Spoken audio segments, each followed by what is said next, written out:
Kiss me like you mean it.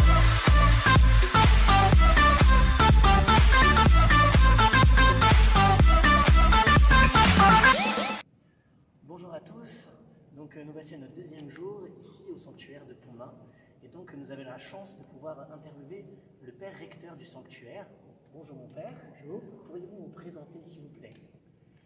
Donc je suis le père Bernard Delier, je suis religieux, missionnaire au Plat de Marie Immaculée et je suis recteur de ce sanctuaire depuis 9 ans maintenant, après avoir exercé différents ministères, avoir été 6 ans à Lourdes, comme responsable du service jeune et premier cérémoniaire, et puis être allé au Vietnam aussi quelques années. Quelles sont les particularités de l'apparition de Pontmain par rapport aux autres apparitions en France? Alors, pour moi, l'apparition de Pontmain, elle présente plusieurs caractéristiques. D'abord, des caractéristiques évidentes.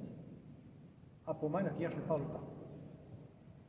Il y a un message qui s'inscrit dans le ciel, il y a des paroles qui vont s'inscrire, mais Notre-Dame ne parle pas ici. Deuxième caractéristique, là aussi évidente, c'est une seule apparition, une apparition longue, au cours de laquelle Notre-Dame va en quelque sorte suivre la liturgie qui se déroule sur terre. Sur terre, il y a ce petit peuple qui va se rassembler, la paroisse qui va se rassembler, et qui va rentrer dans une veillée de prière.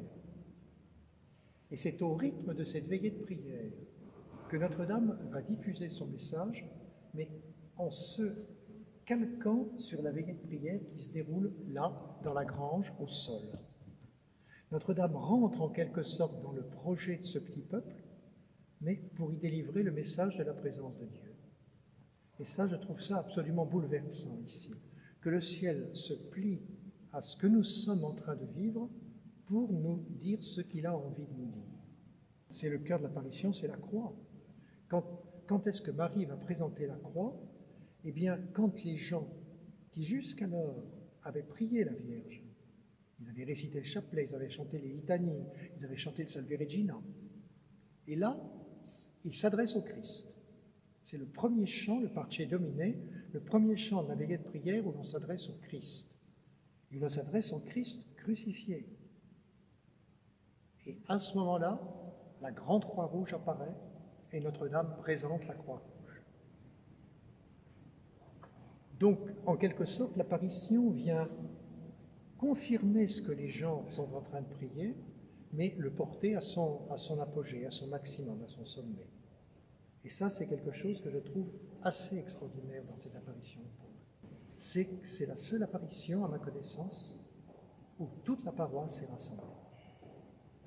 Peu à peu, il y a d'abord les enfants qui voient, puis ensuite on va chercher les sœurs, puis ensuite on va chercher monsieur le curé, puis ensuite la paroisse se rassemble.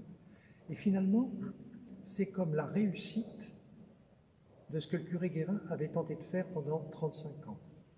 Constituer une paroisse, rassembler une paroisse, et là, voilà, ça y est, sa paroisse est rassemblée. En tant que recteur, comment percevez-vous le message de Notre-Dame de Pontmain et comment vous faites pour le diffuser un maximum autour de vous, dans le hameau et voir un peu plus loin? Pour moi, ce que je voudrais retenir du message de Pontmain, c'est qu'il s'inscrit au cœur d'une désespérance. Les gens sont désespérés.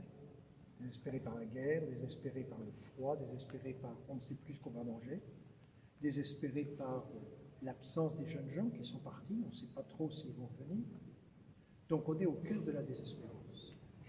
Et au cœur de cette désespérance, eh bien, les promesses de Dieu, les promesses de la présence de Dieu au milieu de son peuple se réalisent. C'est un peu comme le peuple hébreu qui, du fin fond de l'Égypte, crie sa misère, et Dieu voit la misère de son peuple. Et pour moi, ça c'est la première chose, c'est ce message du ciel s'inscrit pour redonner force et courage à des gens qui n'en peuvent plus. Ça c'est la première chose. La deuxième chose qui me semble évidente, c'est la simplicité du message. Le message, il est évangélique, c'est tout. Mais priez, mes enfants. Or, le Seigneur nous a dit de prier.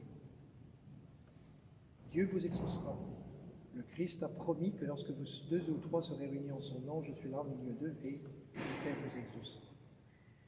mon fils se laisse toucher, ben, c'est la croix. Dieu s'est tellement laissé toucher qu'il est mort d'amour sur une croix. Et dans le message de Pourmain, il n'y a pas de menace, pas de peur. Au contraire, un doux réconfort qui peu à peu va s'inscrire dans le cœur des gens.